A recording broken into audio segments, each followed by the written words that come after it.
ধ্বংসযজ্ঞ বন্ধ করেন। আমরা অনেক রক্ত খুইয়েছি, অনেক সম্পদ নষ্ট হয়েছে।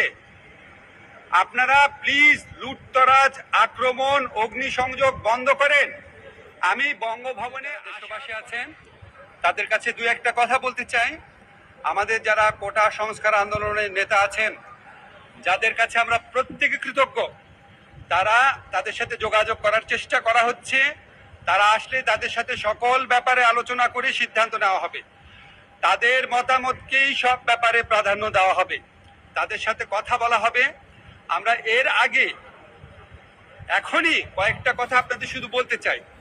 আমাদের এখানে এই আন্দোলনের সাথে সম্পৃক্ত ছেলেরা আছে, নেতারা আছে, বাকিরা যারা নাহিদ এবং সার্জিস আছে, আসিফ আছে, ওরা আসছে, আমরা যোগাযোগ করার চেষ্টা করছি।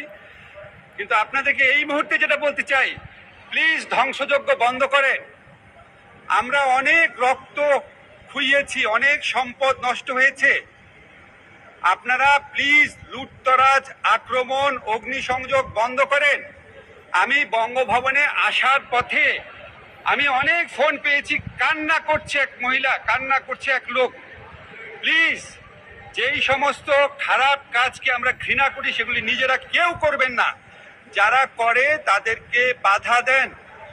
এই দেশের সম্পত্তি যেগুলি আছে এগুলি আমাদের।